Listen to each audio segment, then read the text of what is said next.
Disco Godfather. Let's meet and greet the Disco Godfather. He's the godfather of the disco.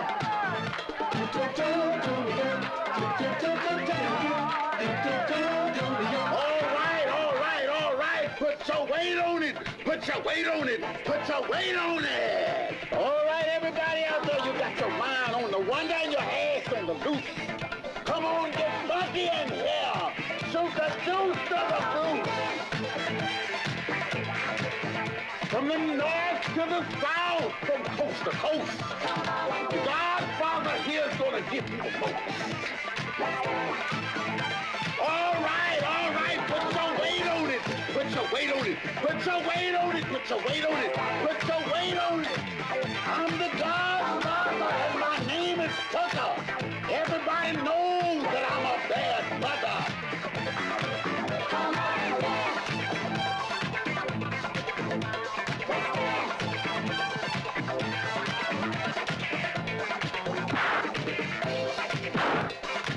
The hit me. I want them alive.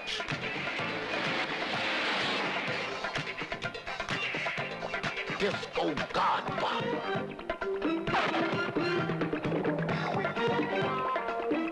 Gotta get rid of everything. I'm a restricted businessman in this community.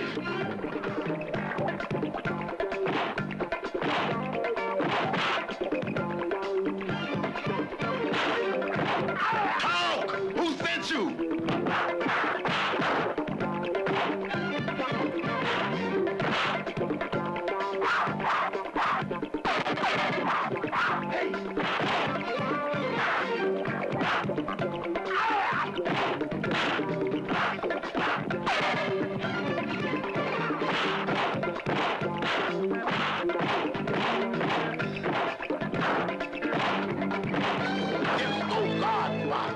Yes, I'm glad to see your face in the place. I'm rough and tough and don't take no stuff. Yes, this is the Godfather talking to you. I want you to put a little slide in your glide, and some soul in your soul, and some zip in your hip, some strut in your gut. Sit down, this is the place to be. If you need a little loving, you can call on me. We're flying high on a disco trip. All across the Pacific USA. In Atlanta, we love you. New York City, Frisco too. Miami, Chicago, and LA.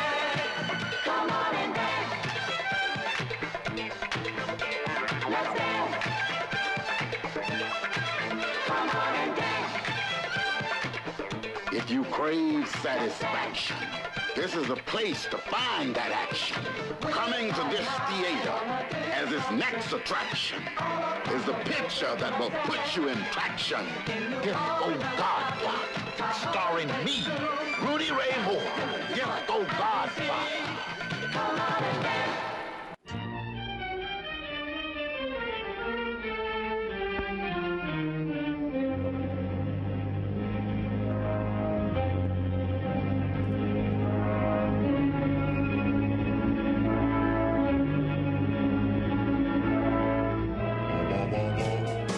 Hey, neighbor, how long has it been since you had yourself a big, hot, screaming earful of forgotten horrors?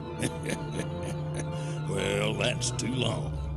Pull in close now for a crepuscular half hour or so of the Forgotten Horrors podcast with your hosts, John Woolley, Michael H. Price, and my own self, Wolf Brand Jack. When you come up from the dead, land of horror,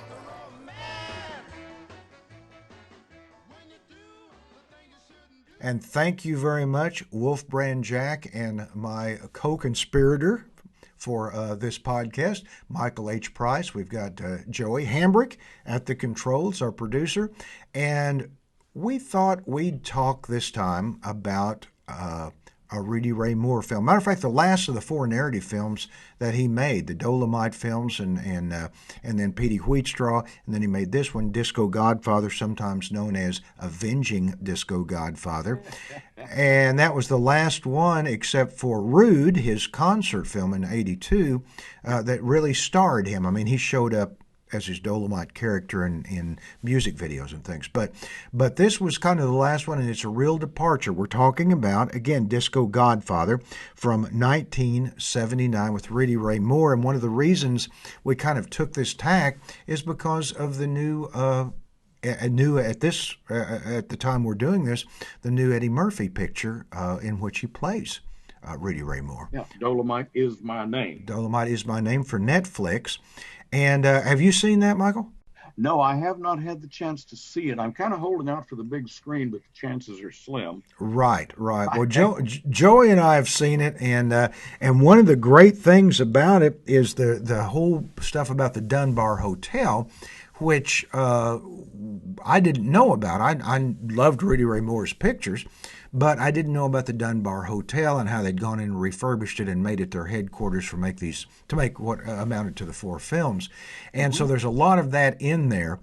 There's not a lot of specific things. It's mostly about Dolomite and the persona that he adapted. But this is a completely, for those of you who know Rudy Ray Moore from the 2 Dolomite pictures, or even from Petey Wheatstraw, although this picture has something in common with Petey Wheatstraw, is in that it's not a specific genre exactly, because it just changes all of the time throughout the movie, just like Petey Wheatstraw does. Yeah, it's kind of Rudy's answer to the Mod Squad, I think. That's a good idea. Yeah, and it is, and we were talking about this before we went on, Michael. It's a very Rudy Ray Moore. Obviously, it's a message picture. And Rudy Ray obviously has something that he wants to do and say. Rudy was a very righteous guy. I mean, he put on the tough guy, talk dirty personality, and he kind of presented a scary persona in his comedy. Yes, very aggressive, not kind of friendly aggressive, and he had this way of subtly winking at the audience, both orally and visually. In the spoken word and in his pictures, where you kind of said, "Yeah, I'm just fooling with you." Rudy was he considered Disco Godfather a disappointment, and yet he brought something to it that he hadn't intended to bring to it, that made it much more story than a lot of his like rude and nasty self-celebration pictures. He had wanted to make the title that he had intended was The Legend of Stagger Lee. Yes. And he didn't get his way because his investors, who appear to have been mafia connected, said, no, let's do something trendy. Let's do something that'll sell. And of course, disco, as the Neville brothers said, was the thing today in 1979. And The Godfather was also the thing because of Francis Ford Coppola, right? Oh, yeah. I mean, it was right there on everybody's minds in double force. So Rudy made the best of what he considered a bad situation. He considered the legendary bad black guy known as Stagger Lee to be the ancestor of his Dolomite character. All right, that's fair enough. I could see that. Yeah. Most people in the general audience know Stagger Lee from the hit record by Lloyd Price, which exists in 2 versions. One is a murder ballad, and the other one is a kind of a gambling feud with a make nice ending. And may I tell you, apropos of nothing, that the whitest version you will ever hear of Stagger Lee is done by Guy Lombardo's orchestra. Boy, I was going to guess Pat Boone. No. This makes Pat Boone look funky. It is absolutely amazing. We have played it on my show. I do a show called the Hidden 60s Specials over KWGS in Tulsa. And we have played Stagger Lee, and it is stunning. So Anyway, go ahead, please. I didn't mean that was just. I Oh didn't mean to get into no, that no. weeds with that. We've got quite a collective history with Rudy Ray Moore.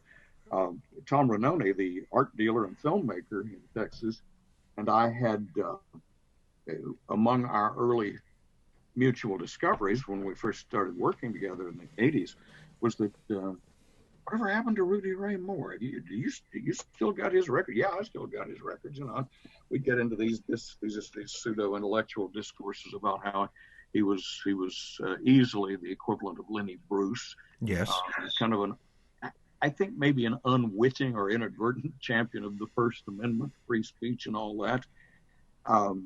Rudy got notorious. He got co-opted by Hugh Hefner, among other things. He also had a lot of trouble with the law over obscenity in his comedy routines on stage. And he ended up a bitter caricature of himself.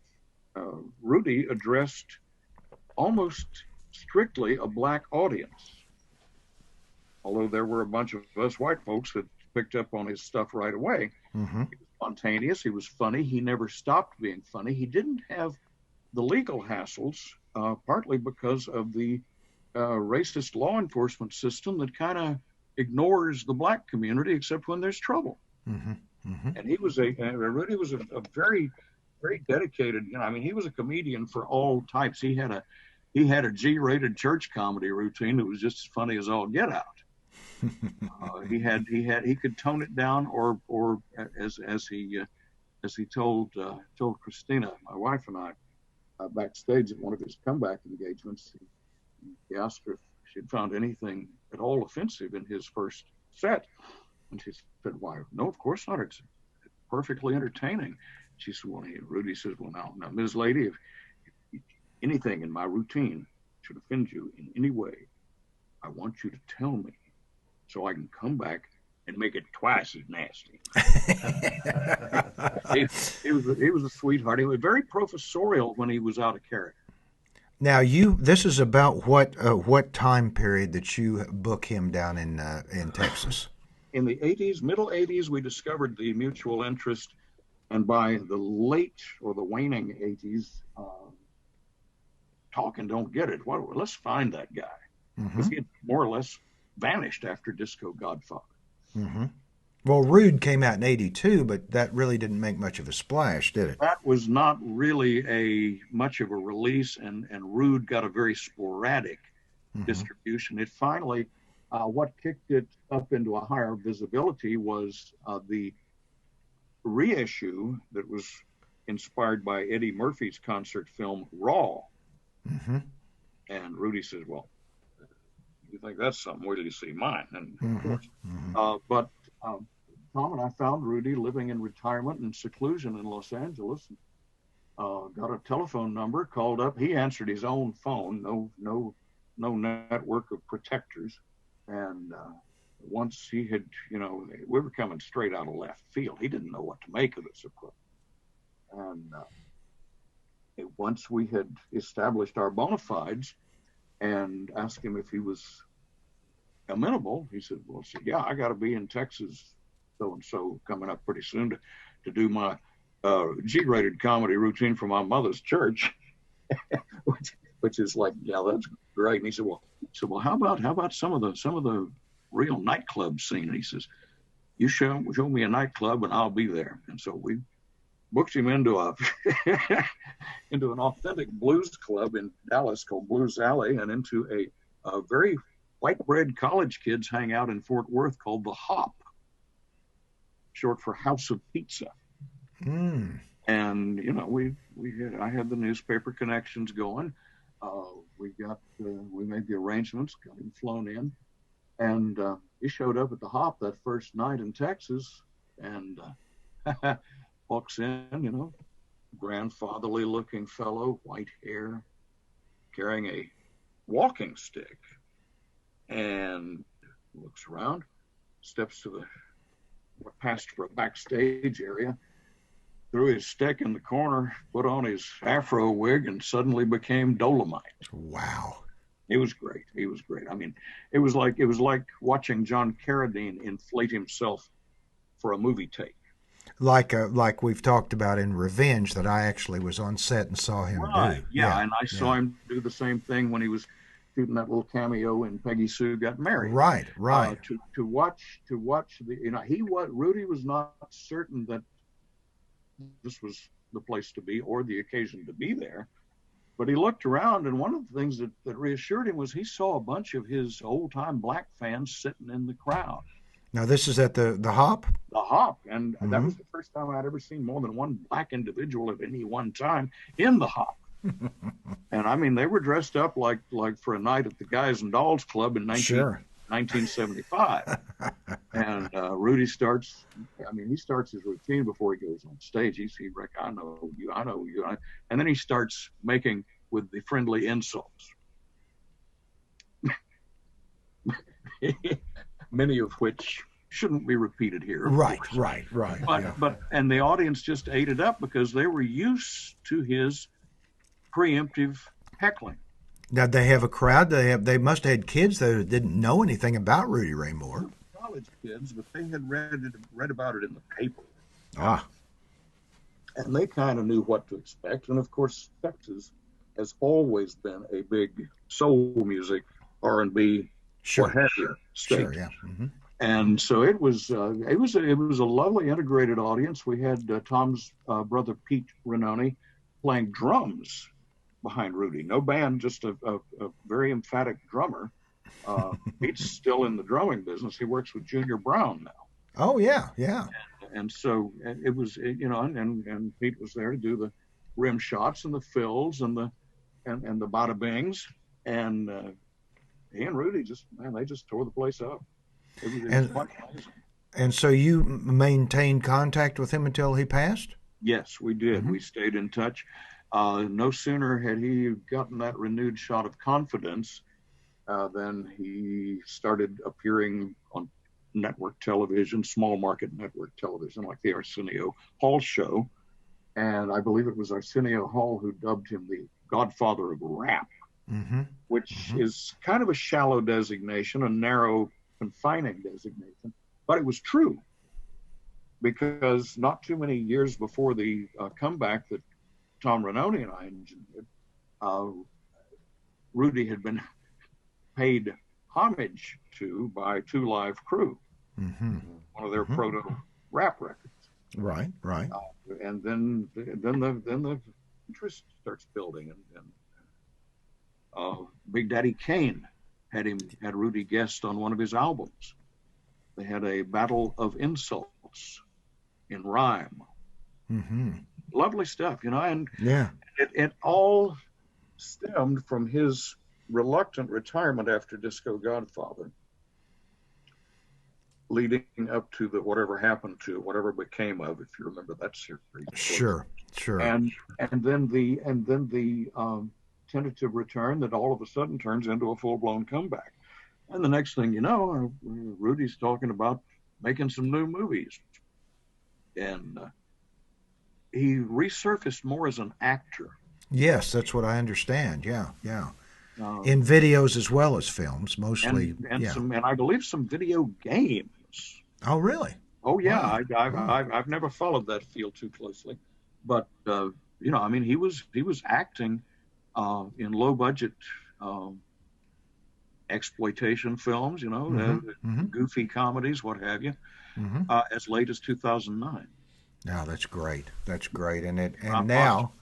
And now, of course, you know, posthumously, he's become a star again. I think this Eddie Murphy movie has really done some things for his memory. And it seems to me, and Joey, I think you'll agree, we've talked about this, seems pretty close to the spirit, if not the letter, of Rudy Ray Moore's life. Fascinating stuff. Rudy told me the first night we met, getting ready for the Texas engagements, that Eddie Murphy had approached him during the Saturday Night Live period. Yes. And the early Hollywood days, and behaved in what Rudy described as a worshipful manner. Rudy did not flatter himself, but he was awed that a big time Hollywood star should consider him to be a major influence, because Rudy never was a major star. his pictures were major in a minor league. Mm-hmm. And he said Eddie had talked to him about maybe you could be in one of my movies, and described a role. And from Rudy's description, it sounds very like some of the characters, or one of the characters in Murphy's film Coming to America, which of course happened without Rudy because Eddie Murphy decided to play all the parts in makeup. Right. It's amazing to see the cycle of that career, because Rudy had a frustrated period of trying to break out as a rock singer, rhythm and blues singer. Yes. There's a very good CD out collecting his vocal performances. Well, there's a very good scene in the movie that Eddie Murphy does with Snoop Dogg, who is a DJ in a store, and Rudy Ray is at the very beginning of the picture is trying to get him to play his record. A department store is what I'm trying to say. Department store, yes. So so that part of it is, it strikes me. You mentioned he was majored in a minor way. It's a little bit like those guys, those legendary guys in the minor leagues who hit 70 home runs in a season and never make it to the majors, right? Or even, I suppose, in the Negro Leagues, it would have been the same thing, right? With Cool Papa Bell and people like that who didn't make it, like Minnie Minoso and like Jackie Robinson and Satchel Paige didn't make it to the majors. But you see that it's just a wing and a prayer. And that's the way Eddie Murphy, they know nothing in the picture. Rudy Ray Moore knows nothing about making films. It's just kind of this naked ambition, not unlike, say, Ed Wood in some ways. Right, very like that Ed Wood, that Al Adamson vibe, that whole thing about it. Almost a DIY approach. It is definitely a DIY approach. It's an outsider approach. And we should say in Disco Godfather, I think Joey would probably like for us at about this point to talk about what the film's about. But after the first two Dolomite films, which are really just kind of just exercises in what Rudy Ray Moore thought that black audiences liked, and I guess he was probably right, Dolomite and Human Tornado. And then he makes Petey Wheatstraw, which has some horror elements in it. And then along comes Disco Godfather, which also has some horror elements in it, which we'll talk about a little bit later on. But it has horror elements in it in regard to or associated with drug addiction. And Rudy Ray plays an ex-cop who becomes a kind of a star of the discos, a star DJ, if you will, kind of a precursor to the whole hip-hop thing where you got your DJ and your MC. And his signature phrase is "put your weight on it." Yeah. Put your weight on it. Little glide in your stride. Put your weight on it at the very end of the film, of course, in the credits. Put your weight on it phrase by Rudy Ray Moore. So Rudy Ray's very proud of it, and he was proud of it because it's all over the place. Well, what happens is angel dust is affecting the community, and his own nephew gets whacked out on the whack, as they call angel dust. At some point, inexplicably, they also call it Charmin. I'm not quite sure how that happens, but or why. But Rudy Ray then goes out to find the people who are destroying the community by supplying angel dust to all of these kids, and of course deals with drug kingpins and people in law enforcement who may not be what they're supposed to be. Right. There is some nightmarish stuff in it. There's also some disco. Lots of disco. There's roller disco. There's disco dancing. They're putting their weight on it throughout the entire picture, and it has a very downbeat ending. And it seems to me, and I don't know how much, I suspect a lot, when he was hamstrung with this, or we're going to make, it's kind of like, I hate to. This may be the first time in the history of film commentary that Rudy Ray Moore and Val Lewton are mentioned in the same sentence, but it's that same deal with when RKO Pictures would give Val Lewton one of these goofy titles or a title that they thought was was, would bring people to box office, like I Walked with a Zombie, Something or lurid, yeah. yeah, or the Cat People or whatever. And it's the same thing. I think once he got the Disco Godfather thing, guess that he decided he would try and make a picture. He and his cohorts would try and make a picture that would actually be a kind of a morality play. Oh yeah, yeah. Which is unlike what the first three pictures are, of course, in Rudy Ray's. Those are.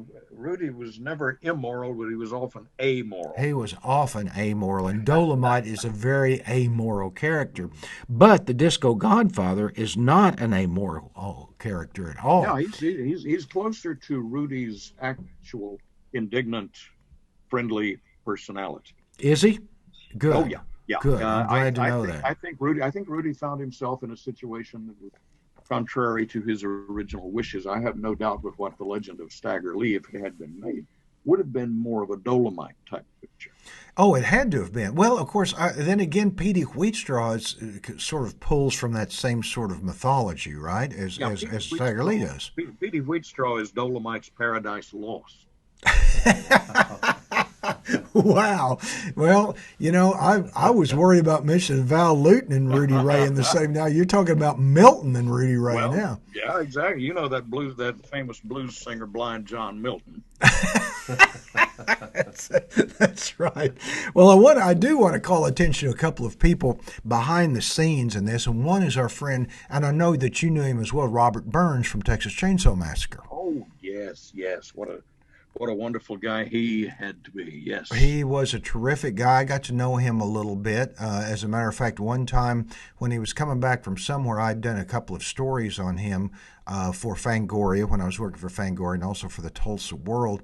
At the time, I believe he had done a video on genealogy. Yes, he got very big into that. Yes, he did. And he was coming back through on the turnpike, and he called me and said, I'm coming back through. Could we go have lunch? And great. And he was telling me Texas Chainsaw stories. He, I guess, was the set designer on Texas Chainsaw. I can't remember exactly what his title was. Indeed. He was a set dresser. And he later on he was a fine actor. He did that Confessions of a Serial Killer, which is still as creepy as anything you're ever going to want to see. Which holds right up there with the Henry portrait of the serial. And they have very much the same feeling, very much the same very disorienting feeling.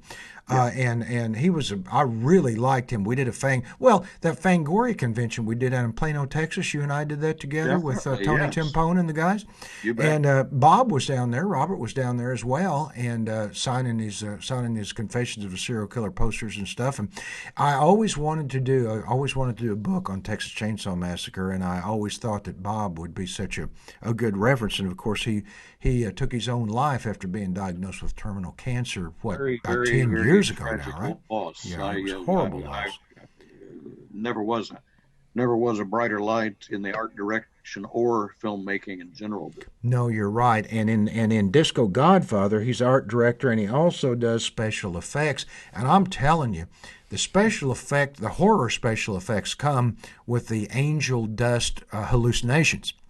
Oh, yeah. And Rudy Ray's Disco Godfather's nephew, as the Disco Godfather says, where is Bucky and what has he had? And what he's had is angel dust, and he has these terrible sort of visions of witches and skeletons and these kind of Sugar Hill-looking zombies. And then later on, Rudy Ray Moore himself, or the Disco Godfather himself, gets a snoot full of angel dust, and they do rotoscope. They do, and this is Burns, of course. They do rotoscope horror. They do all these crazy horror scenes that are just really, really creepy and outside the boundaries of what you'd expect to see. That's pretty much that's the caliber of effects that Roger Corman's film The Trip might have benefited from. Exactly. You're absolutely right. And it did, and it was like I don't know if they were afraid to pull out the stops or just didn't know how to do it, but this is just the product of a incredibly creative mind. And Robert Burns, this is a great testament to Robert Burns. And he couldn't have had very much money to work with, but whatever it was, he got it done. The other person in it that I'd like to mention is Ernie Fields Jr. Mm-hmm. Ernie Fields Jr. did the music. Now, Ernie Fields was one of our band. We had two, when I was at the Tulsa World, we had two classic old band directors, African-American band directors who had been around during the 1930s and 40s and had bands that toured. This was a very fertile place to tour because we were very close to Kansas City. There'd be, they'd go up there and they'd work with Benny Moten's orchestra, and we had the Oklahoma City Blue Devils and all of that.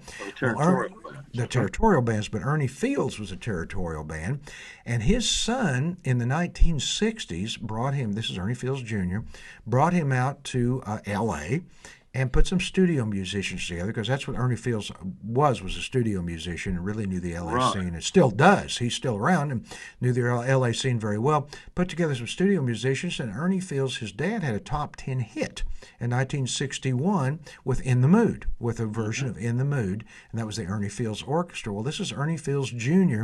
He's a hero in Tulsa, one of our Tulsa guys that we feel like really made good, and I was delighted to see his name in the credits, and he's on just about a writer or co-writer of just about all of the songs that are in this picture. So there's so many urban legends they get into. The one that really is disgusting is the one about cooking the baby. Oh, I mean, we shouldn't be laughing. It's terrible. But the idea that this person gets on angel dust, the woman gets on angel dust, is it Thanksgiving? Joey, is that what it is? It's some banquet she's doing for her family, and she comes out, and they never, thankfully, I mean, Rudy Ray Moore had a attack of taste or something, and doesn't actually show a stuffed baby, but shows it from the back, and she's serving a baby to her family because she's whacked out on angel dust. Yep. Now, I have to tell you, when I was in the service in the early 1970s, one of the things, I was an enlisted man, and I was on a ship called the USS New Orleans, which was a helicopter carrier, and we were coming back from Vietnam. We stopped off at Hong Kong, and among my duties was I was the drug exemption representative, which meant that if somebody got caught, one of the people on the ship got caught doing drugs, they could come to me and I'd give some literature and basically say, don't do this until you get out of the service. Mm-hmm. And so they would always keep me apprised of what was going on. Well, apparently a guy got in, or a rotor head, we call him, one of the airmen up there with the Marine Air Wing on the ship. They called me up. One of the medics came down from sick bay and called me up and said, Willie, I want you to come see this. So I go up to sick bay, and they've got a guy stretched out there with his eyes open. He's obviously catatonic. And they told me he'd taken, at the time, they were calling it animal tranquilizer, but it was PCP, which was angel dust. And they said, look at this. And they had a cotton ball. And they took that cotton ball, Michael, and they ran it across his open eye. And he never flinched. So I don't know the extent of what angel dust was doing to communities. But if Rudy Ray Moore experienced those sorts of things, I can see why he wanted to turn it into the kind of film that Disco Godfather was, which was a treatise against drug addiction. Yeah, it's a cautionary film. It is. A morality fable, a very coarse morality fable, of course. Yeah. But, who's making this film anyway? It's Rudy's picture. Let him knock himself out. And I kind of begged to differ with him when he started griping about how he was forced to make Disco Godfather. Mm-hmm. I have an idea that it wasn't necessarily his intention, but Rudy, he took raw material that most filmmaking talents would reject out of hand throughout his brief motion picture career, and made stuff out of that lacking material that has become an overused word, legendary. Mm-hmm. Mm-hmm. That's the material that Rudy Ray Moore impressed Eddie Murphy with before anybody knew who Eddie Murphy was. Mm-hmm. And it's nice to see that appreciation come full circle. And wouldn't you think that this is definitely, it's the last film. It didn't make money, as I understand it, No. but it is a departure for Rudy Ray Moore. He had the first so three much pictures. more to say. Had so much more to say. He was constantly inventing. The last time we visited in person, Rudy comes back to Texas, this time on his own. I mean, he took that momentum that Tom Ranoni and I helped him build, and he just launched a new career. He could have lied about his age and passed for 10 or 20 years younger. Mm-hmm. He came back to Texas. He was doing the comedy club circuit called Hyenas. Mm-hmm. Had a date in Arlington, Texas. He calls me up at the newspaper office and never addressed me as Michael or Price or Mr. Price. He said, "Michael Price, this is Rudy Ray Moore." And as you know, so I always called him King Rudolph the First, Second, and Third. So he says, "I'm going to be so and so in the next few days. I want you to come out. I'm going to reserve you a front row seat." There's that professorial voice. Yes. "And I want to see you occupying that seat in the front row. I am going to recite my famous poem, which he called Shine and the Great Titanic." Mm-hmm. It was an epic narrative poem about the sinking of the Titanic in 1912. Right. Of course, it was told in rhyming couplets, and many of them got quite rude. He said, "I have composed a version of this that has never been done in public, and I am going to recite it especially for you." And it was like, wow. How can you refuse an invitation like that? No. Well, you can't refuse an invitation like that. How wonderful. And how was it? It was hilarious. It was. He introduced a whole new character that hadn't been in the original rap Titanic. Mm-hmm. Mm-hmm. A character he called Rotatus. You remember Leadbelly's song about the Titanic? Sure. It was predicated on the championship boxer Jack Johnson trying to get onto the Titanic to go to England to fight, and was denied passage because he was a black guy. Right, right. Taking that cue from Leadbelly, Rudy's version and some before it. I mean, he was coming from traditional rhyming songs of Black Rebellion. Yes. You know what I mean? Mm-hmm. And he put the character he called Shine on the Titanic as the only black guy aboard. Well, he said, "Oh, that reminds me. There was another black guy on the Titanic, and his name was Rotatus." And and I couldn't be. I mean, I should have had a recorder going. I don't know that he ever recorded that routine, but it was magnificent. Rotatus. It was. Man. He was the cook on the Titanic. Ah, very good. If you believe that version, well, you know, like we say in the Texas Folklore Society, all the versions are true if you know all the versions. That's right. Well, I tell you, Vinegar Syndrome, I believe it is, Joey, is that right? Has got the new Disco Godfather out, or a new print of Disco Godfather out. And it is absolutely beautiful, and it's really worth watching. And I always thought, I've seen all four of the Rudy Ray Moore pictures. I've always thought that was that Disco Godfather is the one that had a heart. They're all fun, but Disco Godfather has a heart, and I think Rudy Ray is trying to stretch his acting chops a little bit in it too. Sure. He stretched them further. Even after that, even during that comeback period, when he was accepting acting parts in other films, right, and you could see him. What little I have seen of the new Eddie Murphy movie, it addresses that raw talent evolving into confidence. Yes, and yes. You know, artistry is basically a matter of confidence anyway. Mm-hmm. Mm-hmm. Although Ed Wood had lots of confidence. Well, He committed his own brand of artistry. He did. He did indeed. You're absolutely right. And that's a story for another time.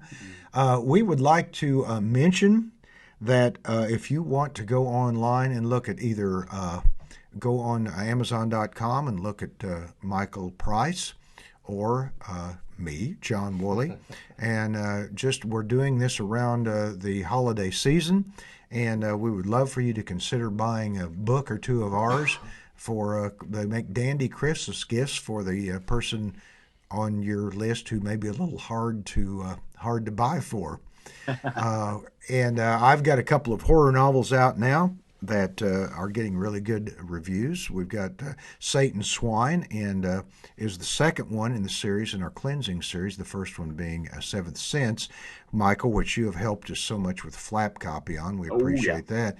And we've just got a lot of stuff out there, and we would, if you would like to support this podcast, support us, we would be delighted if you take a look at it and consider perhaps going that way with a Christmas purchase or two. And what's the latest thing that someone could buy of yours, Michael? Well, the latest thing is the new Western Swing Masters album called Santa Claus Blues, and you got to put a Y on that Santa Claus. Of course you do. Yes. It's actually kind of a cherry-picked collection from my previous from my Christmas albums from several years back. Mm-hmm. Some remixes, some new material in a new context, and gussied up with some of the old familiar material that I fancied myself making blues albums for years. Heck, I guess I was subconsciously playing Western swing. Well, blues and Western swing are pretty doggone close when you get right down to it. You betcha. And I'll tell you, I have been playing one of your Christmas songs for I don't know how long with the Christmas edition of Swing on This, which is my radio show on publicradiotulsa.com. You can get it anywhere. I say publicradiotulsa.org, not .com. Yes, you can get it. You can get it anywhere streaming 7 p.m. Tulsa time every Saturday night. It's a Western Swing program, and you have helped my playlist because I've been playing songs from Swing on This, the disc that you titled from my show. I'm honored that you did that, and then also from Swing Swang Swung, which is the second one. You've done some great work on that. I'm glad to be able to be playing that on the show. Mighty glad. Now, we haven't talked about this, but next time around, there's a film that I would like to talk about. Yeah. And it is called Fingerprints. Mm. And it was made in Oklahoma by Gray Fredrickson, who, has an Oscar for, I believe the Oscar's for Godfather 2 as the producer. Mm-hmm. And he also was a producer on Apocalypse Now and several other things on UHF. Yeah. And he made a series of films in Oklahoma that I was privileged to be on the set for some of them. And I think Fingerprints is a really overlooked, good little ghost story that I'd like for us to deal with next time, if that's all right with you. Lovely. What's the year of that one? 99 maybe. I'm not quite sure. I'll find that out. But it was direct to video. And and it I believe, I'm not sure if it's got Armando Sante in it or not. Armando Sante came down and did a couple of pictures with Gray Fredrickson, and as I say, I was on the set for a couple of them down in Oklahoma City, and I really think this picture is the best of the bunch, and I'd like to maybe bring it to folks' attention. Always delighted to find something new. We are indeed. We want to thank everybody also for listening to this podcast and again, taking a look at the books that we have for sale, Michael and I, and we just appreciate it. We've got the Forgotten Horrors Facebook page that Joey, you take care of that, don't you? Absolutely. Somebody does. It must be you. Just by process of elimination, it's not Michael or me. Got to be you. And we have the Facebook page, Forgotten Horrors. Forgotten Horrors podcasts are free to get on the Facebook page. We'd love to hear from you. If you've got the name, which this happens sometimes for us, you've got a film that you'd like for us to talk about, that you'd like to see maybe break in a little bit more, break out of being a forgotten horror and be slightly less forgotten, we're the guys to do it. Absolutely. That's the one. Thank you so much, pal. We'll be talking to you soon. Always a pleasure. And thanks, everybody.